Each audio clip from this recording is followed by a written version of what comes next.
Hey,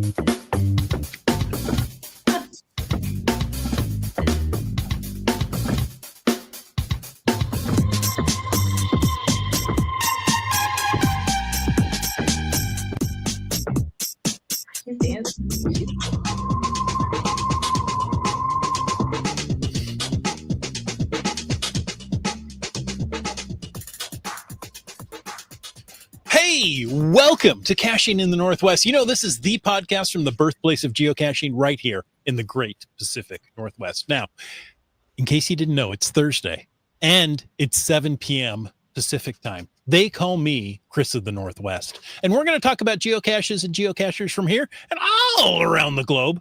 So while you're burning the dust off the heating coils, we'll be caching in the Northwest. That's the fall smell we all love.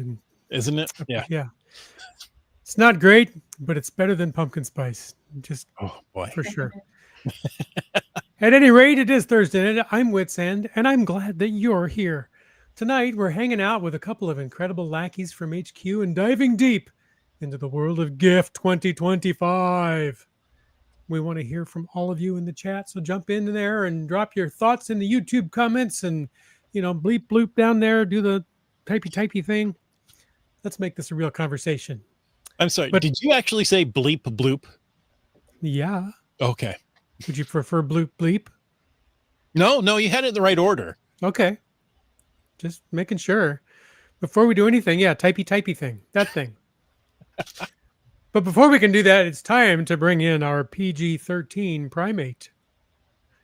Some say his rescue dog ran back to the pound. And others say he does everything the magic 8-ball tells him to. All we know is he's called Land Monkey.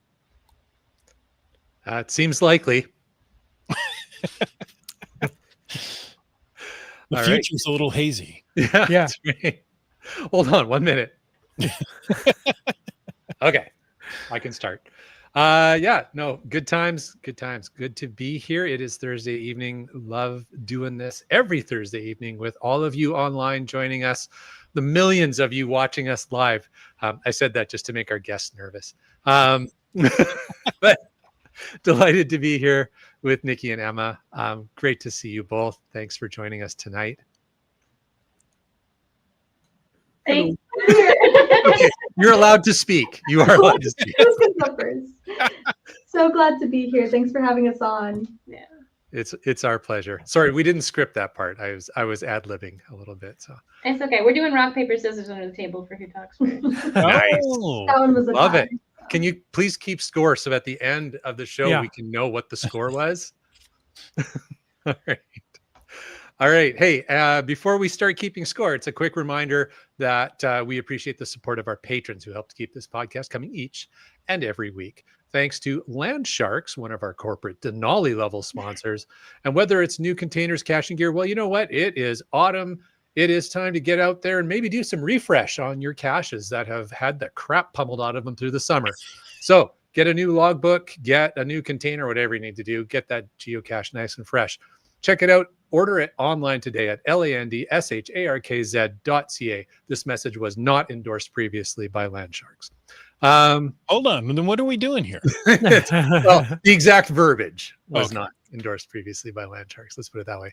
All right. But Cachly is another one of our Denali level sponsors, and they are the premier geocaching app for iOS. Version 8.1 with Cachly Pro will feature those offline maps of the entire world. So whatever challenge you're working on, you can navigate offline. If it's Delorme, counties, finish those challenge grids, it's all there. Find Cachly in the iOS App Store or just head on over to cachly.com.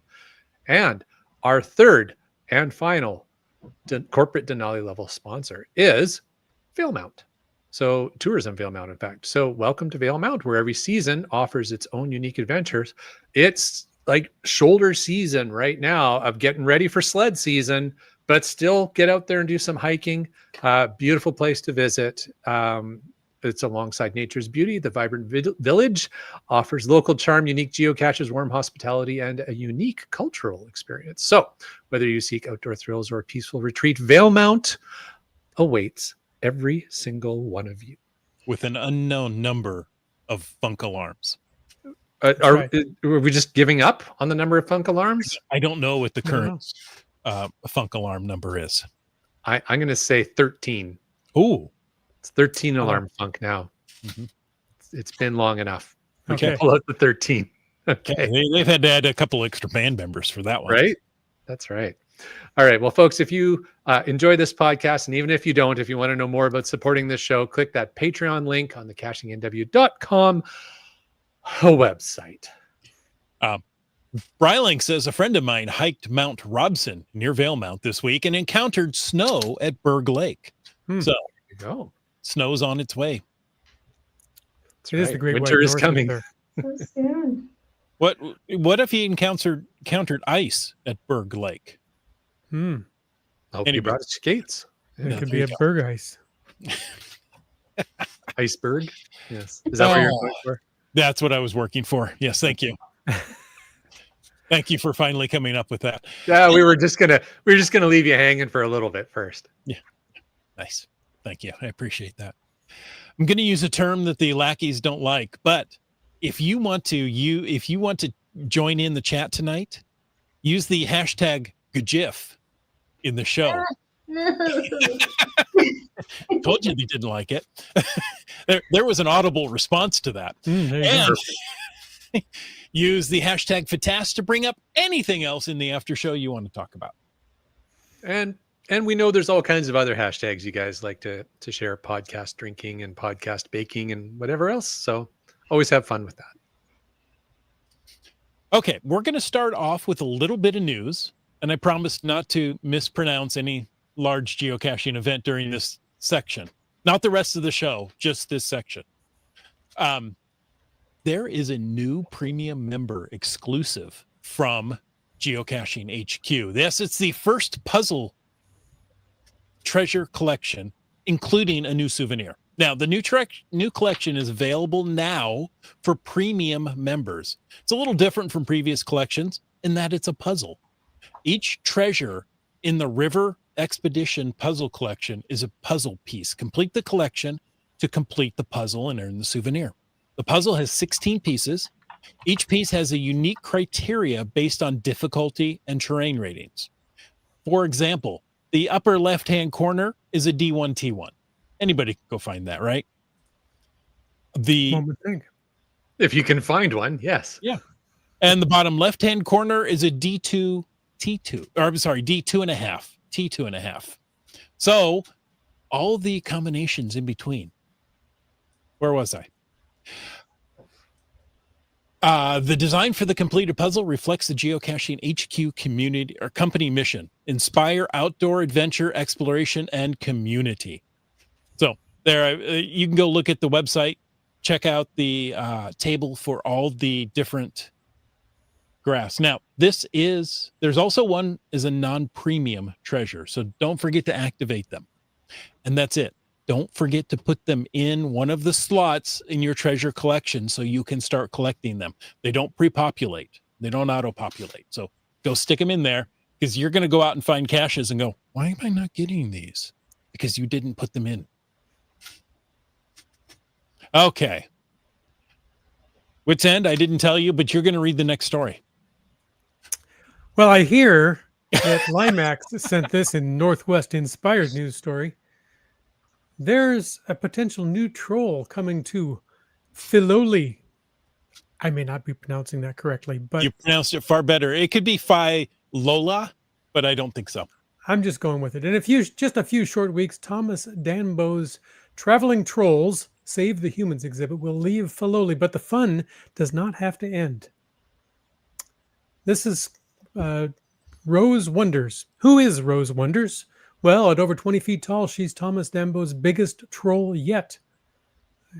Made of recycled materials, Rose is part of a worldwide mission to transform trash, well, into something magical. Because, it's not trash. It's a geocache. Oh, no. That's right. That's something else. As her name implies, Rose inspires wonder in all who meet her. Humans of all ages will delight in connecting with Rose's gentle presence. More than 75% of the funds to bring Rose Wonders to Filoli have already been raised. Now we're asking for your help to cross the finish line. And do I have this right? Is that the right one? Oh, wow. There you go. Yeah. So that's the large scale there. If that's a person on the that Rose has in her hands. So are there actually steps like you can walk up into the hands? Well, no, it's a D3.5. You have to scale. No, I don't have any idea. You can see in the back there's a tunnel Hmm. going through. Oh. So I don't know if that tunnel into has the stairs hair going and then up out the hands. chest. So maybe Could be, there's yeah. steps going up the arms. That is super cool. Yeah, that's really nice. Okay. Let's see. I'm going to share a screen now. Let's see if Go I can for it. do this. We believe in you, Chris. Go for it. Here's a shot that seems to have railings Oh, going there up you to the go. arms. So it seems to be large. Now this is the same artist who's done the Northwest rolls. That's why I brought it up, right? So there's a chance for this to stay in California. Oh, okay. So my question was going to be, where is Filoli? Mm-hmm. In the I Bay had Area. never heard of it, but it's between San Francisco and San Jose, California Bay Area. So that's why Limax brought it up. Yeah. Because, well, it's in his area. But I thought it's cool to see that the idea of the trolls is spreading. Yeah. I guess we'll have to make a road trip sometime soon. Exactly. Indeed. This one has been moving. It's been in several places. Wow. I don't know how you move something that large. But Very carefully. Yeah, for I sure. was going to say, She's got legs. She can walk. yeah. Hey, answer. And she's made of wood, so she can float and swim. Yeah. Mhm. Apparently, she was also at Burning Man and Black Rock City. I think having her at Burning Man feels like a not a smart move. But Yeah, that Yeah, seems that's a risky. dangerous place for a wooden statue. Yeah. Why don't you just use a troll truck? She is a troll truck.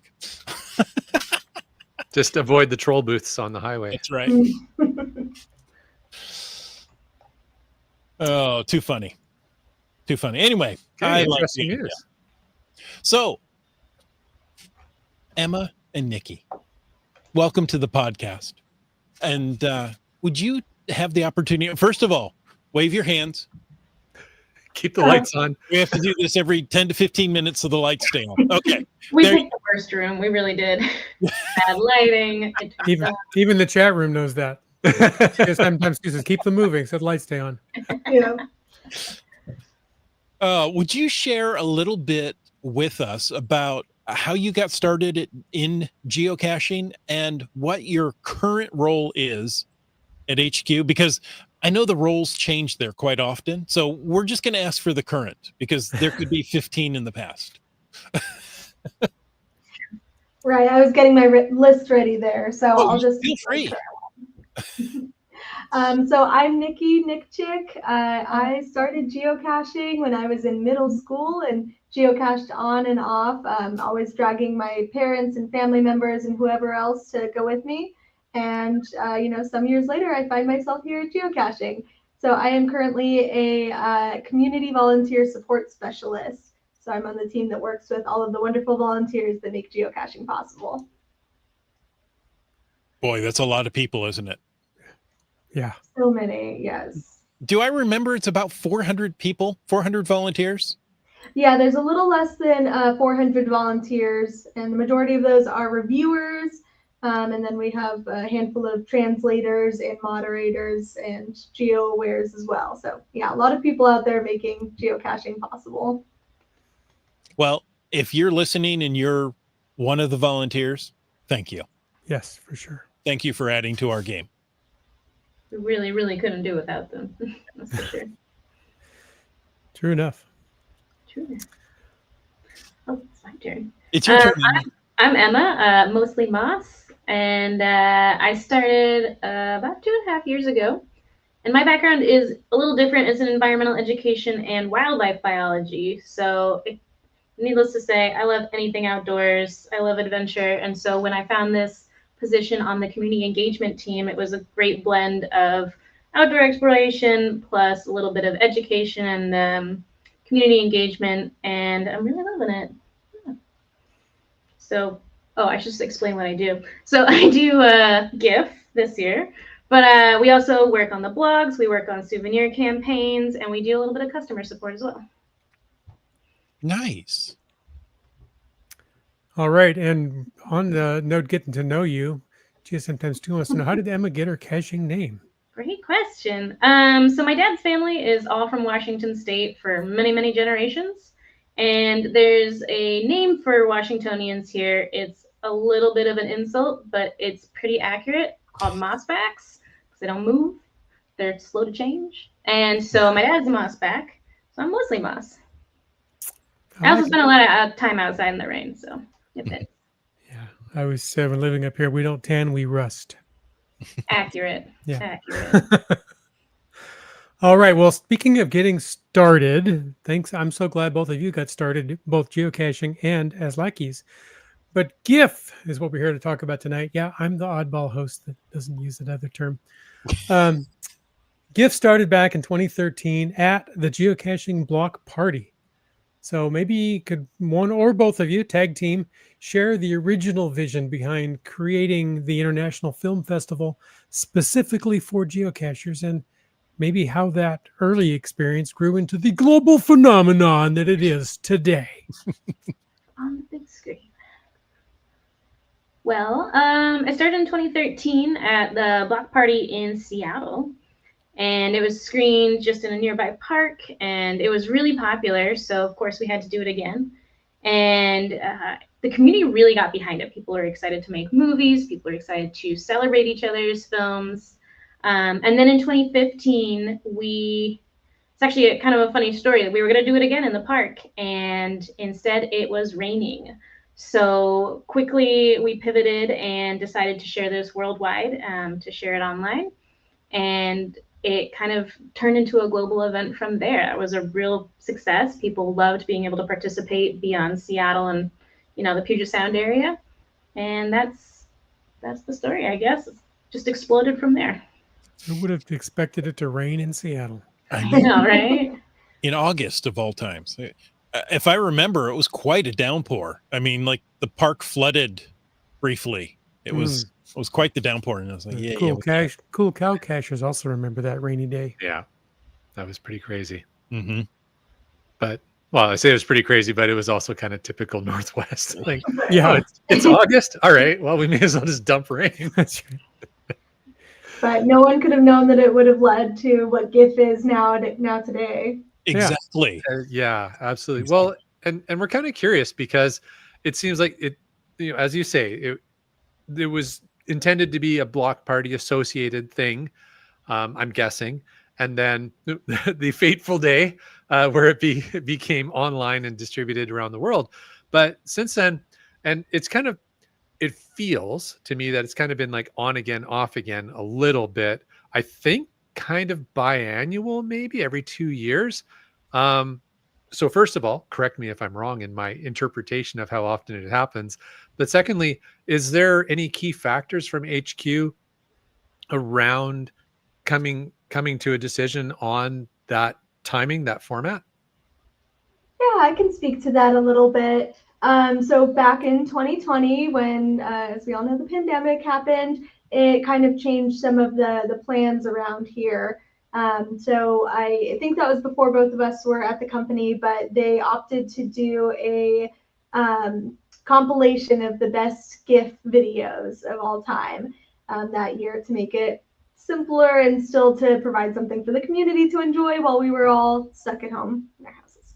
And so that kind of continued afterwards. A colleague of mine took over in 2021, and from there it just kind of became a biannual thing. Especially in 2022, we had the 20th anniversary celebration that was pushed back.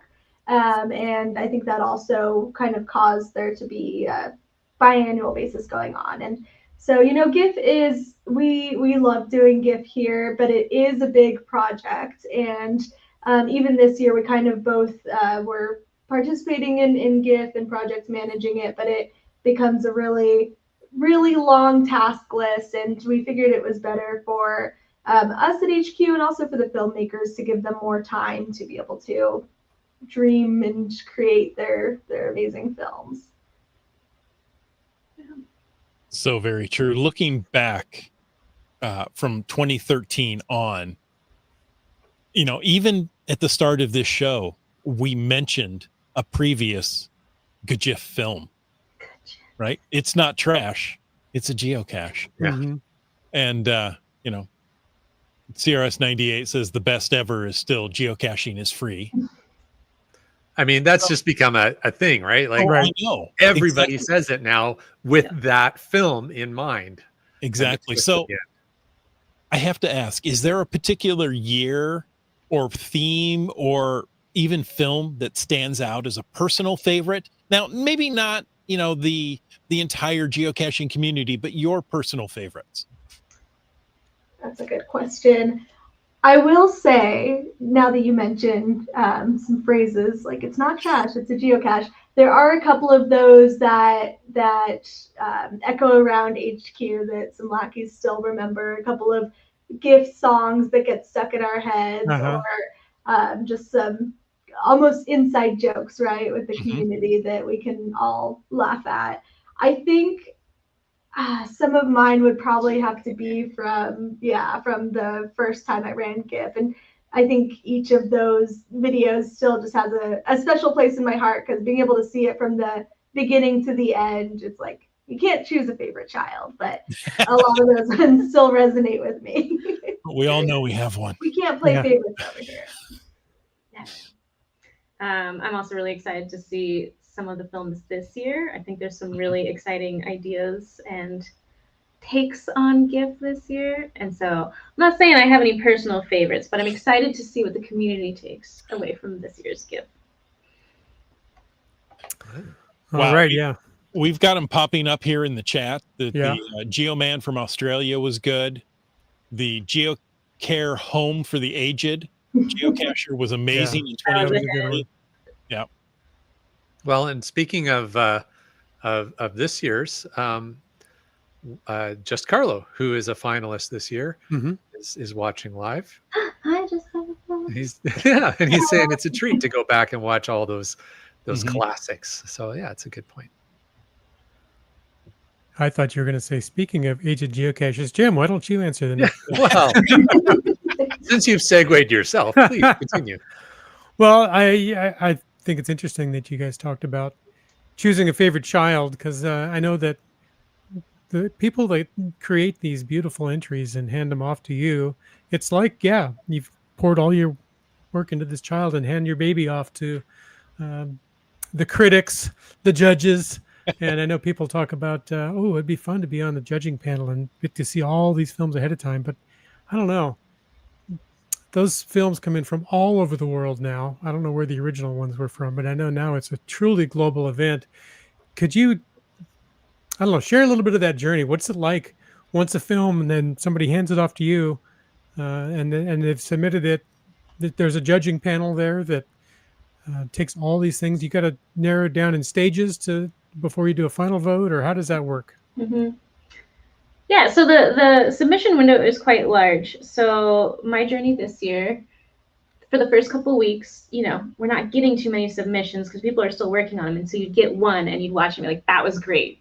You get another and be like, that was great. And then now you start to trickle up and you've got 10. You're like, these are all great. And then you have 60 and you're like, crap. So what we do is we watch them together or separately and compare notes. And first, we're just vetting them for compliance with the Giff guidelines, for the time, for copyright infringement on music or something like that, making sure they're family friendly.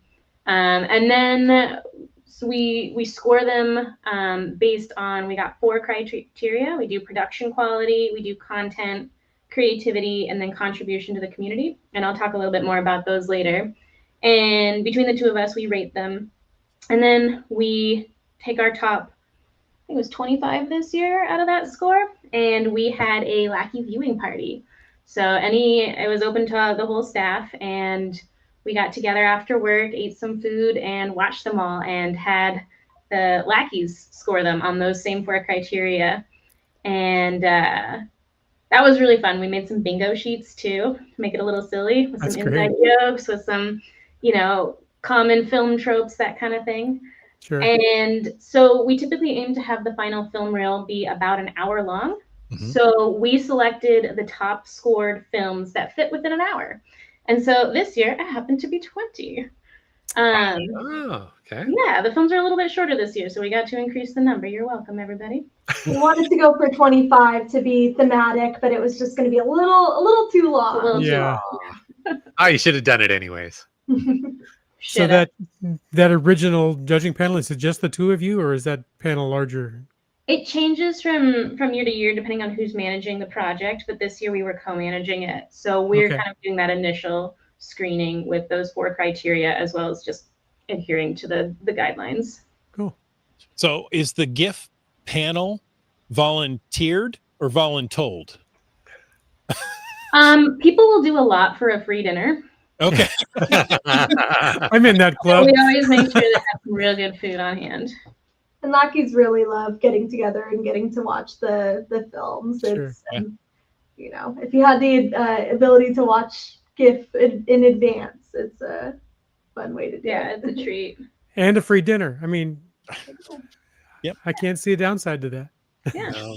And then after that, we also have the reviewers and volunteers, I should say. They do the Signal Awards, so they get to have a little sneak preview of the 20 finalist films.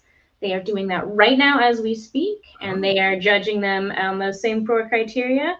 And then there'll also be the People's Choice Award during the event. Mm-hmm. Okay, yeah, and we'll dig into a little bit more of those criteria for the those larger, like, overall winners, because everybody's obviously curious about that too. But you went through the judging criteria, and I might have missed a couple, but if you could, in a moment, repeat the 4 judging criteria, but also beyond the technical aspects like production quality, what really makes a film stand out to you? Is it like content, creativity, how it contributes to the community? Like when you're seeing them, is there something that's like, okay, that's automatically in? The golden buzzer, as they would say. Yeah, to touch on the second question, there's a lot of films that I would say are technically good, but it's really the last criterion that Emma had mentioned, which is the contribution to the geocaching community that helps the film to stand out. Can a geocacher from anywhere in the world watch it and say, yep, I know this feeling exactly? Or like the People's Choice Award from last year, the Home for Aged Geocachers, can they look at that and say, oh, hey, yep, that's going to be me and in the future? So films that can really capture that emotion and know the geocaching community, especially on a global level, those tend to do really well. Nice. Let's see. We have some questions here. First of all, Flowers asked, are the previous, I'm going to be nice to you guys, the previous GIFs available to watch leading up to this year's event? Yes. They absolutely are. I will throw the link in the chat. Yeah, they are all on our YouTube channel. That's at geocaching. Shout out to follow us. No, they are all listed in a special playlist. You can find all of the trailers and all of the past gift reels there. The only ones that might not be available are some of the earlier years before we did available to international audiences. Oops. I'm going to ask this next one in a little bit. I think it fits with another question. And because of that, I lost where I was. I've got it now. So how is the best, I'm putting that in air quotes, or this time of year, maybe it's scare quotes. How is the best film selected and honored among the finalists? That's a good question. So I was trying to find the link. I will throw it in after this. No worries. So each year there are 2 awards given out each season. So one of them is the Signal Award, which is decided by our reviewers and volunteers. So they get this sneak peek, they're reviewing it. It's funny to see the differences in their opinions versus the People's Choice Awards. But the votes are coming in now. I just checked it today. I think we've got 4 votes in, but we had 113 volunteers sign up to be judges this year. They are excited. Yeah. And then the other award that we do is the People's Choice Award. So that's the community vote, and that happens during the GIF event period, which is November 6th through 16th. And there'll be a little QR code and a link on the screen, on the real screen, and you can scan it or type it into your phone, and you can vote for your favorite film there. And we encourage you to vote for, the one, like Nikki said, things that resonate with you, things that really celebrate geocaching. Obviously, people want to vote to represent their country or to support their friends. But there's some really good ones this year. So can't wait to see how people vote. It's going to be close. It's going to be really close. Yeah. Sure. And I think there's some films there. We're hitting all the genres there. So, we got the comedy ones, but we got some action ones. We've got some heartfelt ones. So it'll be interesting to see. You're going to laugh. You're going to cry. You're going to wonder when the care home will open for each geocache. There will be a dry seat in the house. Yes. The winners of those awards, or actually, sorry, all the finalists will get Giff coins and a year of free premium membership. And then the winners of the awards will get an additional 4 years on top of that. So we honor them. We also announce it on the Giff website, who the award winners are. And they also get these nifty little digital badges that they can put on their profiles. That's all the finalists and participants as well. Wow. Okay, so that pops into the question I was holding back a little bit on. So do you notify the Giff finalist before it's announced? We do. So did just Carlo know he was a finalist before it was popped out to the world? He didn't go, oh, look what happened to me today. It was within the same few days, so they wouldn't have had much advance notice. We don't want to spoil it too much. We want them to be surprised at the same time. Oh, I completely agree. Yeah. That's right. I thought you were asking if he knew before this podcast, like if we just spoiled it for him now. If you haven't been keeping up on your emails or the geocaching blog, then you might have been surprised. Hey, Carlo, congratulations. Yeah. We just wanted to let you know. Well, you don't want to let them know too early.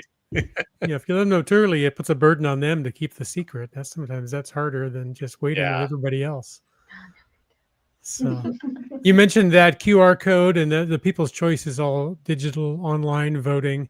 Is that who's allowed to do that? Is that like one vote per geocaching account, or if you bring your family, can the kids all vote separately? How many can you vote early and vote often? You have to submit your geocaching username, so per account. So okay. Another account. Sure. Kidding. And some event hosts will do an event vote. So they will decide on the favorite one of all the attendees at their event, and then they'll submit one. Okay. So it kind of evens out maybe for all those extra people creating double accounts. Yeah. All right. Well, I know that. Oh, there you go. So that's what I'm talking about. Just Carlos had to bite my tongue for some time. And yeah, sometimes that's harder to know and not be able to tell anybody. You rocked that NDA just. Well, I know a lot of people. Yeah, they're well-meaning. I'm going to do a film this year, and then life gets busy. It happens to all of us. And then you go to an event, and you go, "Doggone it! This year I'm going to do it." And so I'm sure you get a lot of motivation that, and like we talked about, people pour a lot of time and energy into these things. And I have to imagine that it just is one of the toughest things you have to do, and break somebody's heart and say, I'm really sorry. We can't accept your submission because of X, Y, or Z. You mentioned copyright infringement, maybe for some music or something. For somebody that's thinking, I'm going to do this year, and you want to help prevent that potential heartache, what is the single most common reason that somebody is disqualified from going through the process? What's your number one tip? Let's spin it to the positive to ensure that a film meets all of the necessary rules and makes it through to final judging. Yeah, that's a really good question. I don't mean to feed a dead horse here, but like Nikki said, it's really important to remember it's a global film festival, and really trying to connect with that global audience. There might be some geocaching references or idiosyncrasies that your local community will get, some inside jokes. But just making sure that your story, your message translates to the geocaching audience, and really resonating with people.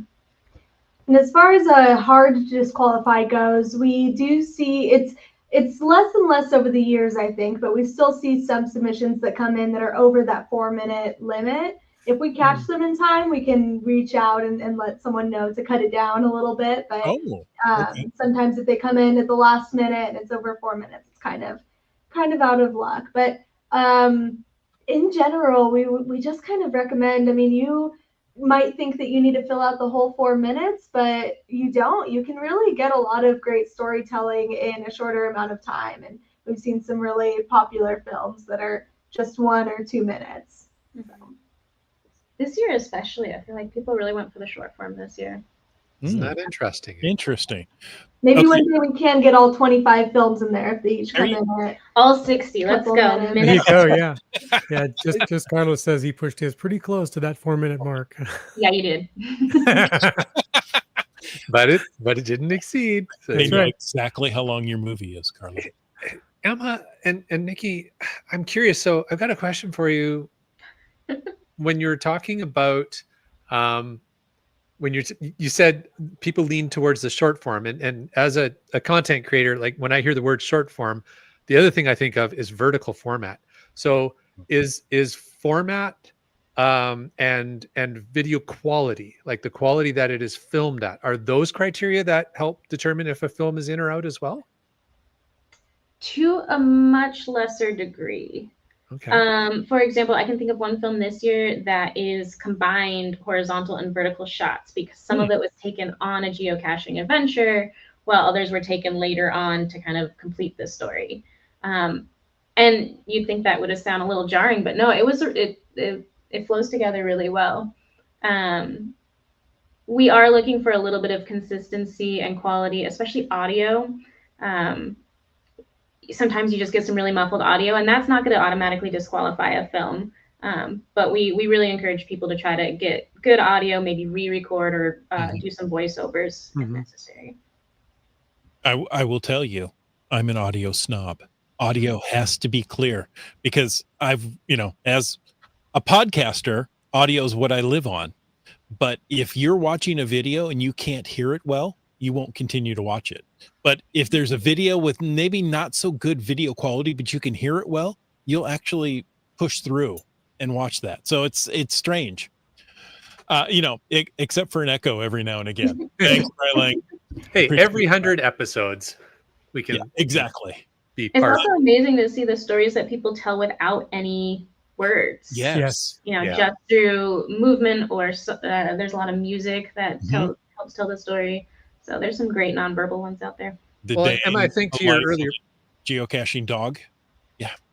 And what about a geocaching dog? The day in the life of a geocaching dog. There were no words, but you knew exactly what was going on. That's true. Yeah.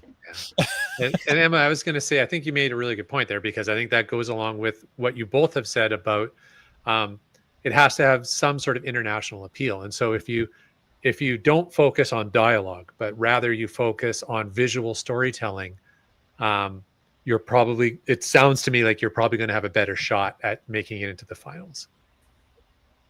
Totally. And we definitely, we translate every film. We do all the languages. So we can get a story across, but emotions are universal language. So often a story that's kind of tying into those emotions rather than relying solely on dialogue can go far. But that's not a hard and fast rule there either. Very cool. We have a question here from Just Carlo, of all people. Now, ladies, I know you've watched too many videos that you're no longer spending time on YouTube, but have you ever just watched a video that wasn't submitted and thought, this would be a good entry? Yeah, I think I've seen some come across my my like even TikTok or Instagram nowadays, where I have to resist that urge to reach out to the person and say, hey, you should maybe make this a Giff video. But we both have worked on the social media team, and it's a great chance too to share that and use it kind of as some inspiration for Giff too, with the content creator's permission. But sometimes people create these awesome videos and then they don't even know that Giff is a thing. So if you guys ever see some really good videos, be sure to let them know, hey, there's a film festival every other year. Would you accept it if it had already been posted? not without modification. Okay. We want to see original content, but that's not to say that you couldn't take your 15-second TikTok and make it into a under 4-minute video, you know, elaborating on it. Apparently not every 4 minutes are equal. That's too funny. Yeah, so thank you. I appreciate you guys filling us in on some of those topics. I'm gonna make a bold statement, and I want you to correct me if I'm incorrect here. I believe the theme for 2025 was TFTC. Thanks for the community. Okay, I got that right. The color, we've just put our order in for the patch as we collect the patches here at our household, is silver, celebrating 25 years of geocaching. Very cleverly done. But can you maybe tell us, so that theme, thanks for the community, and that 25 years of geocaching, how does that resonate to the team at HQ, all the folks who were voting on the films, and what kind of films you were hoping that theme would inspire for this year? Yeah. You know, it's amazing that we're here, that it's been 25 years of geocaching, and it really is because of the community. It's not because of us. The game is great, sure, but the community is what makes the game great. So everything that we were doing this year around the 25-year celebration is to celebrate the communities, like the CCE events. That was a big one.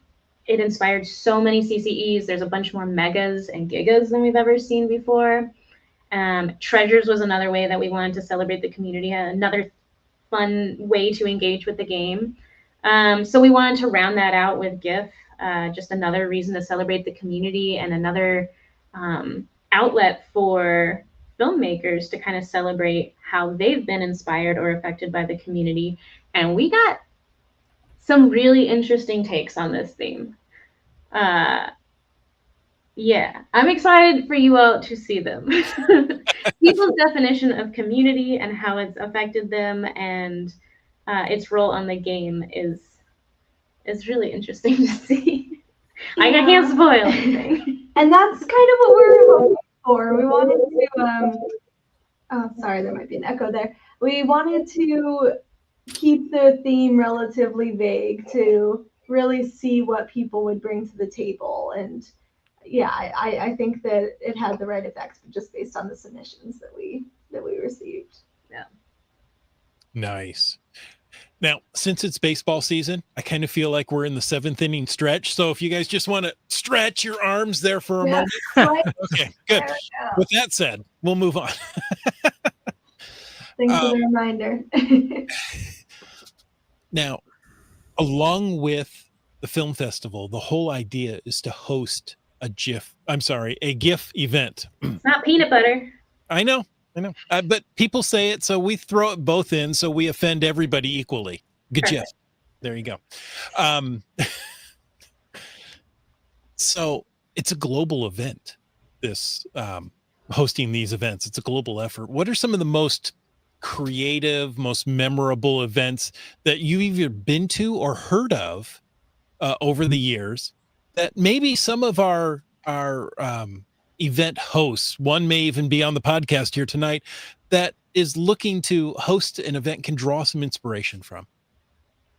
Yeah, so when we're looking at announcing the GIF events, we look back at a lot of the previous year's events when we write the inspiration blog. So there's so many pictures and ideas that we see the community coming up with then. I mean, people will theme everything down to the food and the name tags. It's incredible to see. One idea that I remember really liking was an event that encouraged attendees to dress up in costumes. It looked like it was a whole Halloween party, and they even had these photo op areas set up.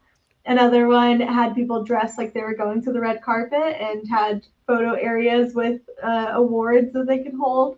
So there's really, you can't go wrong with just leaning into the creative stuff like that. Even if your event is on the simpler side, you can still make it incredibly creative with fun logbooks. I mean, I've seen everything from rolled up film to clapboards theater tickets, you name it.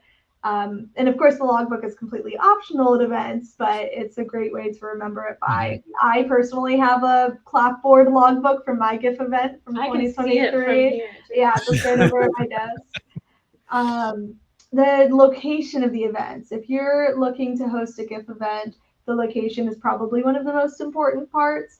There are some tips for event hosts on the main Giff website, but essentially you want to make sure that the space works for you. You're showing a film to a potentially large number of people. So while a lot of people do that in theaters, you also could do the same. You could have the same setup in like a library or community center. You want to make sure people are comfortable.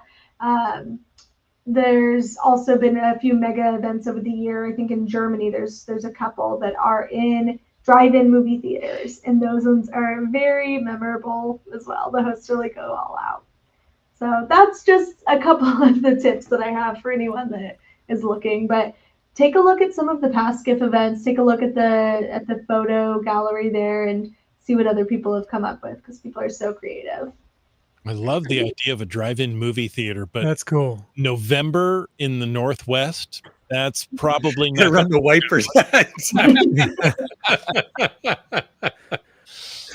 Well, it's usually dry over on this side of the mountains. Yeah. For your event, we'll get a projector and do it outside. I just don't know where any drive-in theaters are over here.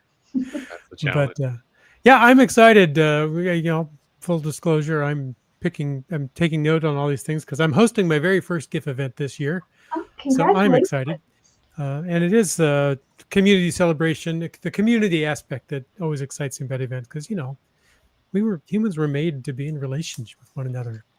And I'm excited. So Chris of the Northwest is going to come over and help me out with that. We're going to have some snacks and foods. Now you tell me? Yeah. You're cooking. You already, see? I like her. And, if anybody else wants to pop over to the Tri-Cities that weekend, come on down to the event. It'll be fun. We covered themed ideas for the event itself. What about, that's like, it's an hour-long movie reel-ish.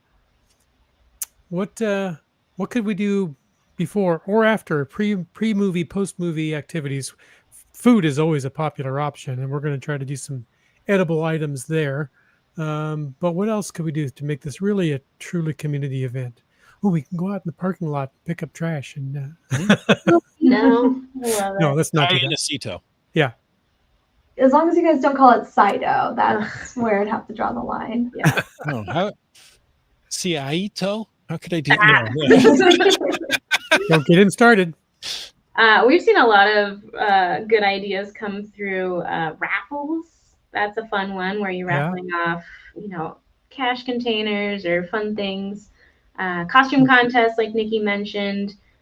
Something that we did for the Lackey viewing parties, we did bingo, and that was really fun. So we just picked, common movie and TV tropes and funny geocaching references. And apparently I made the bingo sheets too easy because everybody was getting blackouts left and right. Trivia or creative ways to vote on films. The geocaching community has gotten really creative. I would love to see other ideas in the chat here. I might steal some for my own event. And of course, you can't go wrong with food, like you mentioned. Food, popcorn, candy. All the snacks. Very cool. Great. Some great suggestions. So, Jim, hope you're taking notes. Indeed. And yeah, I think as Nikki and Emma both said, folks, if you're listening live and you've got ideas like, geez, I wish when I went to a Giff event, somebody would do this or that. Like throw the ideas out there. Let's hear it. Let's hear it. All right. Well, we're excited, obviously, to see the 2025 finalists. And without giving away too many spoilers, I think, we've gotten the sense already that you're pretty excited about the reel for this year.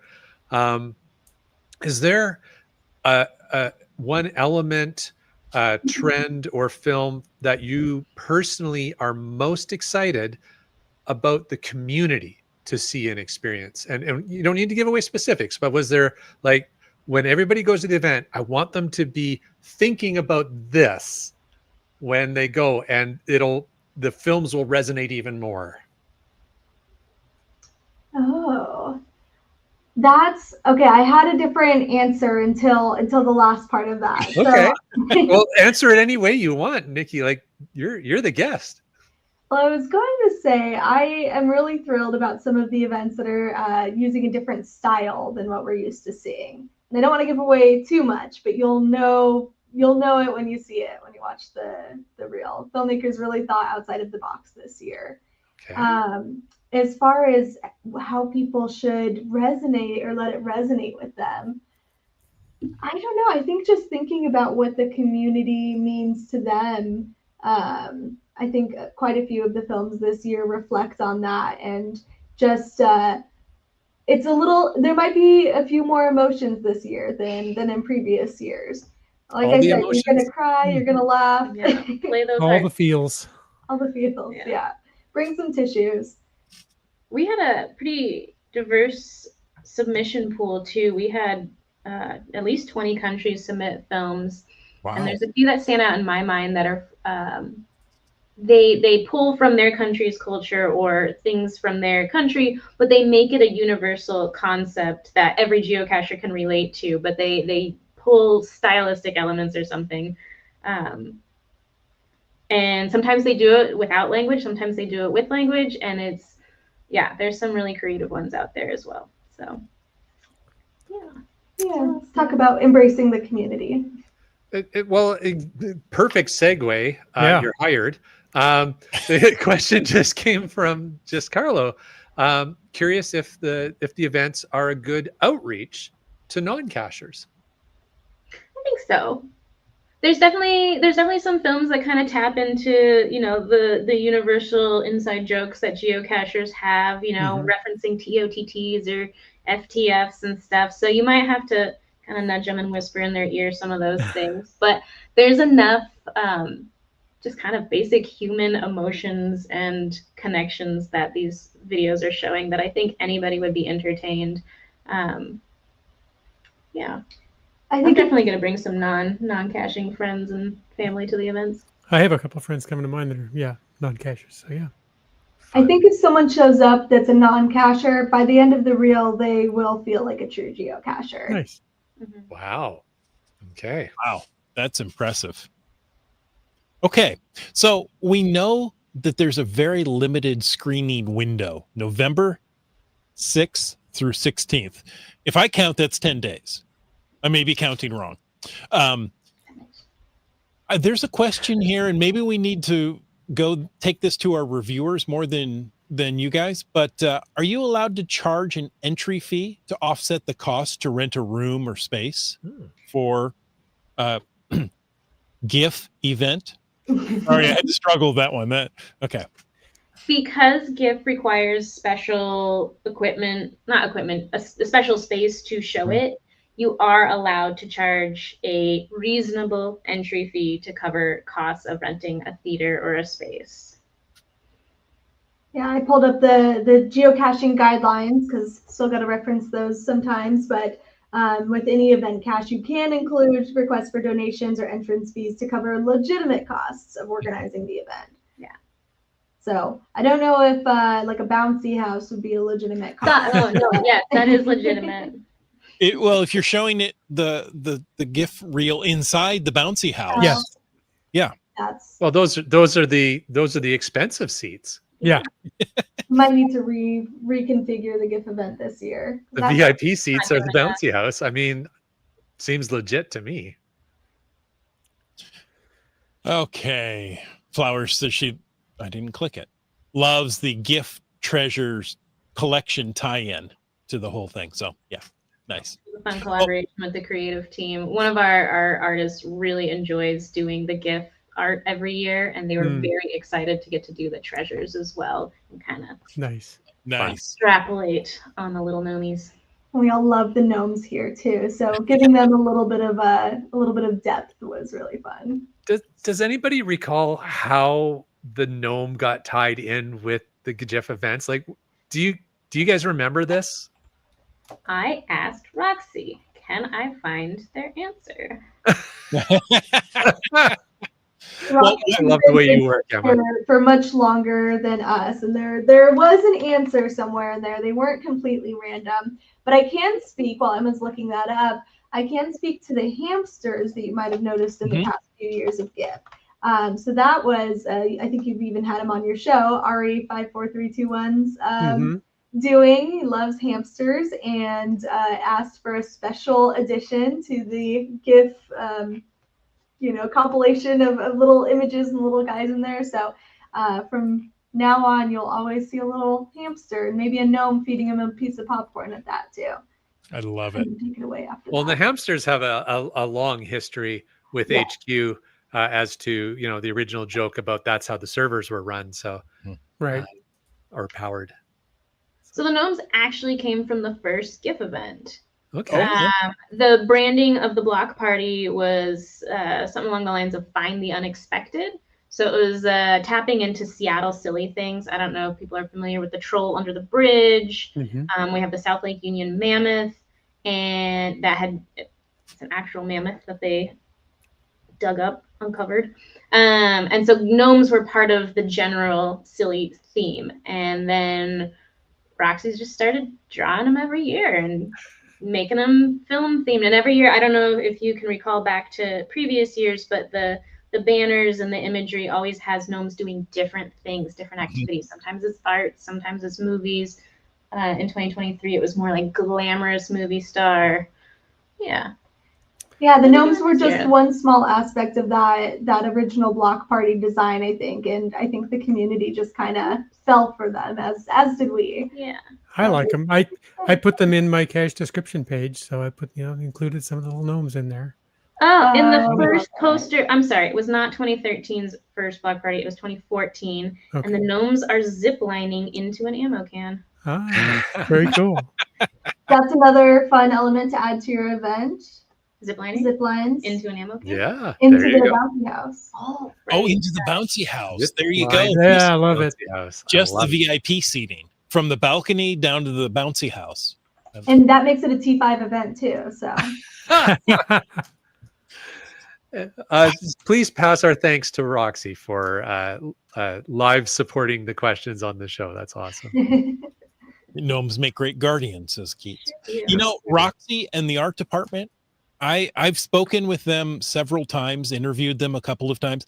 They do incredible work. Really, really well. I mean, when you think about everything that's come through, and it's not always the same style of art, right? So it changes from time to time for variety. And as an artist, it's got to be fulfilling and incredibly challenging. So anyway. Yeah, I think most people would be surprised to learn that we only have 3 artists here at HQ. The amount of different art styles that they're able to do always amazes us. And yeah, they're incredible. Yeah, and the amount of projects they're working on too. It's not just souvenir artwork, but they are doing so much of whatever you see about geocaching. Their hands are in. Whoa. Oh. You're good. Oh, okay. wow. The computer Little... just, we can't see you anymore. Here. Oh, we're still here. There was just like a microsecond blip. We didn't even lose what you were saying. So you're good. So if you can't see us, this is going to be awesome. I'm going to enjoy the rest of this podcast. We've never looked better. Okay. So we're down to our last question. What is the most important message you want to share with the community members and those hosts who are planning an event? What do you want to share with them for the upcoming Giff event from November 6th to the 16th? I had to throw that in again. For event hosts specifically, get your events in. Your reviewers will thank you for doing it as early as possible. Remember, you need some time for it to be reviewed, and then submit it to the official gift list. You will not earn a souvenir unless it's been submitted to our list, and then you can find that on the Geocaching Film Festival website. And we are encouraging event hosts this year to add as much info as possible about Giff, about the event, just to set expectations for attendees, because it's a little different than your typical event where people kind of drop in and come and go. We really want people to watch the whole reel so they can vote. So that's my spiel for events themselves. But for everybody, for the community, for attendees, for hosts, for filmmakers, just have fun and know that you're the reason that this is all happening. And you all made it possible, and we can't thank you enough for that. Very nice. That is a perfect place to end. Nikki and Emma, thank you so much for coming on tonight. We really appreciate your time. Thank you so much. And folks, we want to thank you for listening. We hope you enjoyed this episode of Caching in the Northwest. And don't forget, no, it's already happened. No, International Earth Cache Day is this coming weekend. It hasn't happened. I don't know. That's your thing. Yeah, okay. Right. Our contest is over. Our contest is over. Won. We haven't updated the show notes here in a couple of weeks, so I think it's all outdated, but it's not. So let me start again. Don't forget to mark your calendars for International Earth Cache Day /weekend. I know it's happening. It is such a great event. We should all go out and do something this weekend related to Earth caches. Yes, like find one and log it. Oh, yeah, that's how you do it. Not a bad idea. Yeah. Find one, send the answers in, and then log it. There you go. And do your best. There you go. All right. We want to take a moment, of course, to thank Landsharks, Cachely, and Tourism Valemount, our corporate Denali level sponsors. LANDSHARKZ.ca is the outdoor adventure and geocaching store. Check them out online. Remember, they're shipping those online orders daily. Cachely is the geocaching app for iOS. So go download that for your iPhone. And whether you're seeking outdoor thrills or just a peaceful retreat, regardless of how many alarms your funk has, Valemount awaits you. And we also want to thank our faithful Denali level supporters, Landsharks, Cachely, and Tourism Valemount, of course, but also Cool Cow Cachers and Hawaiian Miley, both watching the show live tonight. Yay! Folks, if you want to know more about supporting this here show, click that Patreon link on the cachingw.com website. That's right, just like Sprouter did. And J-Car. And Green Words. Geocaches. Mountain Bike. Lost Ken. The Seebeck Tribe. BC Rock Crawler. Flagman. Nerve. Our very own Giff finalist, Just Carlo. NW Cats. GeoNav Pro. Our favorite kitchen appliance, the LG 9000. Giving us some great questions in the chat, GSM times 2. Saw her in the chat earlier. Peach of Washington. Go Mariners. Go Mariners. Alan. Just Finding Our Way, or Jafal. Genies. Gundark 2000. Terrible Tease. Hackerdoc. The Caching Cants. Terrible Lunch, Great Geocacher, Gas Station Tuna. Big Milestone. CRS 98. GeoBirder. The Camp Clan. Team Noltex. Whidbey Island Gal. You Talks to Rocks. Skyhawker. Alondro. Korsgat. Trexer. Dead Vegas 19. Sending in some news. It's hot off the presses from Limax. Kitty Quest. Boomer 365. Butterfly Girl. Wet Coaster. Active in the chat, Keats 94. B Pendragon. You, Dak. Dora Moore. Oh, that was intense. Antaeus. Railroad. JT Coffee. And Subaway Mark. All right. Thanks to all of them. And one more time, thank you to Nick Chick and Mostly Moss. If people wanted to reach out and get in touch with you and ask for tips and tricks on Giff, or just thank you for coming on, how could they reach you? They can send us an email at giff@geocaching.com. Easy enough. Yeah, that's pretty straightforward. Yeah, exactly. Hey, folks, thanks for taking the time to listen to this episode of Caching in the Northwest. Your support keeps the quality shows coming. If you like the show, please click the Patreon link on the cachingnw.com website. Better yet, share your ideas for things we can talk about. If you like the vibe, please subscribe wherever you get your podcasts and leave us a review.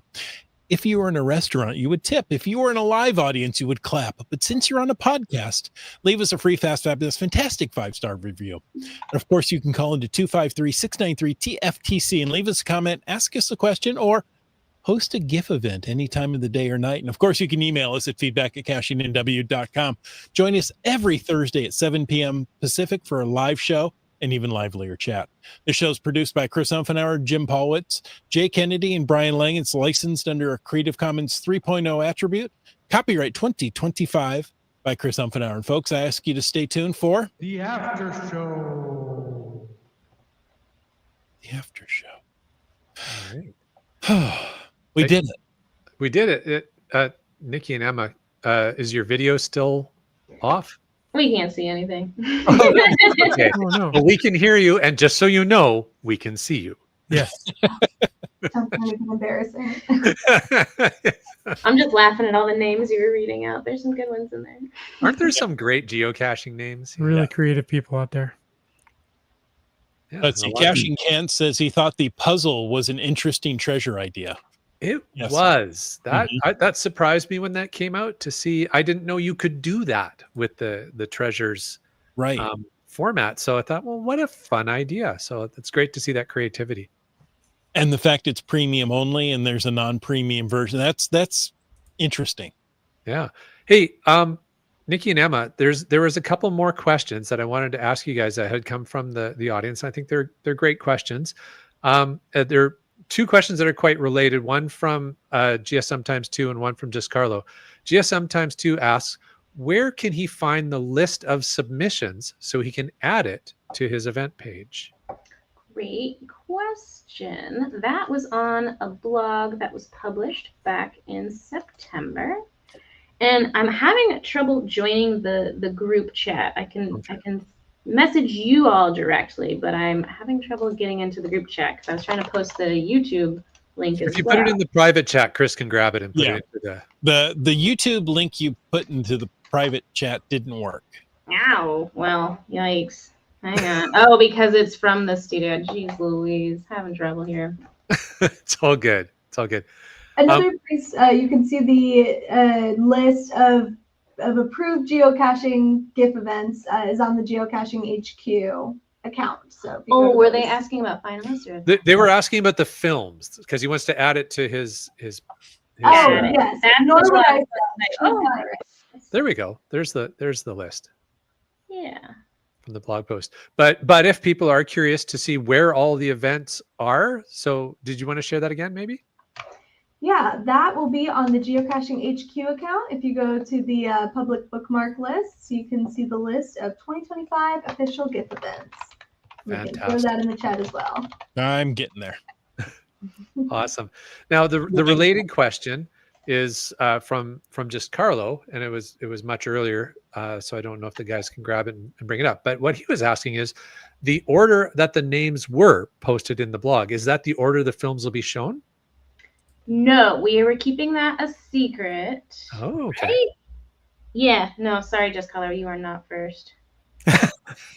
Or you might be. Or you might. Sorry, you might be. Is it better to be first or be last? Right. So there's a concept called score creep. Whenever you're doing any sort of competition, whether it's sports or films or poetry or whatever, is typically the person who goes first is always judged the harshest. Yes. By judges. So, for example, in our Lackey viewing party, we had a honorary mention that we could not show as a finalist because there were some copyright issues. Okay. But we knew that it would be popular, so we showed it as our sacrificial judging film. So it played first. So people could calibrate it, get it out of their system. We could enjoy it and celebrate it. And then we moved on with the rest of the films. Fun idea. There you go. It's a palate cleanser, one might say. Palette pressure. That's a great way to put it. Great question here for you guys from Cash Crikey in Australia, who asks, can you upload your film to YouTube if it got rejected? Ooh. Yes, I believe that is in the official rules. I think it's just the finalists who have to wait until after the full reel goes online. Yes, you can't share your submission anywhere until after Giff 2025 is complete. So sorry, I think that does include all participants that submitted a film. So after even November rejected films. 16th, go ahead and load it up. Okay. Interesting. No, that's great. Good question. What else have we got in the Brian Lang says sort of like Dear Geocache Guy. That might precede your time at HQ, but that was a submission for the first GIF that did not get approved because it did not show geocaching in the best possible light. No. Here's a question from GSM times 2. Are the credits included in the 4-minute limit? Ah, I believe so. Yes, The yeah, the total length, time. yeah. total time of the film. Total time. We've had some submissions before that were like right under the 4-minute mark, and then they had some really long credits. And so thankfully, I think for them, it was easy enough to cut that down, but total time. Good questions. Lots of good questions. What else have we got? The FATAS. FATAS. Okay, let's see. Seabeck Tribe says, in the past, we've tried to get a local drive-in in Kitsap, but it didn't That's work amazing. Oh, that would be amazing to go That to. would be. I yeah. wonder why that didn't work out. I know it's probably hard to get permission from the drive-in for that kind of stuff. It could be, yeah. Are there any more drive-in theaters in Kitsap? I don't know of one around me anymore. It got turned into warehouses, so that's a shame. I just Googled it. There's the rodeo in Bremerton. Is that still open? I've been to that one. Yeah, I think That's still open. Bremerton, though. That's It's just a ferry right away. There are 2 events on the Kitsap Peninsula on Saturday, 9:30 a.m. at the WSGA Olympic Peninsula October Gathering and the Talk to an HQ design team in Port Orchard. Ooh, that's an interesting That would sounding be fun, event. yeah. I wonder where I'm going to be this Saturday. Mhm. Very fun. Let's see. What else have we got? What else you got? That was the question from Carlo. Sorry, we're just going through the starred stuff. Yeah, the FATAS. Happy Thanksgiving to everyone in Canada this weekend. Celebrate by going out and finding an earth cache. Right? Mhm. Exactly. That's how we 'Cause celebrate. obviously, that's what you do. Yeah. We're thankful for earth caches. and the Earth. And the earth, yeah. That's good too. Yes. We have got some milestones this week. Yes, we do. Keats passed 19,000 finds last week. Congratulations. Do I know which cache was 19,000? Nope. My 20th thousand will be more memorable considering Ireland and Europe's first cache next year. Wow. 19,000. You know what would only top that? What's that, Chris? CRS 98 hitting 20,000 finds last weekend. So now there's a competition. I'm not saying one's better than the One-upmanship other. going on here. CRS 98 went to Signal Island's block party. 17 years of finding caches, and I can't wait to find the next one. That's awesome. Good for you. Fantastic. And apparently this is the CRS 98 hour. He also says that trolls are worldwide, not just U.S. installations. Oh, good to know. So you can go to Yes. trollmap.com for the worldwide map. I'm sorry, I didn't know that. Yeah. I do now. See, I learned so much by doing this podcast. Right. Exactly. What do you think? I think we've probably covered most stuff off here. I don't know. I haven't been watching I'm just looking at the starred stuff, so I don't know if I missed GSM times 2 There you put go. in for a Giff event. I really have to think about saying that word on October 1st, and it's still not on the official list. You know, that's a separate submission to put it on the official list. Mhm. Yes, Just because you post an event doesn't mean it gets on the official list. So right. you might have to go track that down. I'll post that link. Well, trolls are big in Norway and Iceland. I knew they were, but I didn't know these large trolls were wrong. Well, I believe the artist is from Norway, is he not? There you go. Apparently, there are 3 drive-in theaters on the Olympic Peninsula. Oh, good to know. Get out. And no Giff events there yet? Well, still time. Thomas Dombo is a Danish artist. Danish. Okay. Danish, Still, Swedish, Scandinavian Norwegian. region. Still Scandinavian, but Yes. but Danish. Another beautiful country to visit. All right. Okay. I think with that, we can say, folks, thank you so much for listening to us. And until next week, get out and get caching in the Northwest.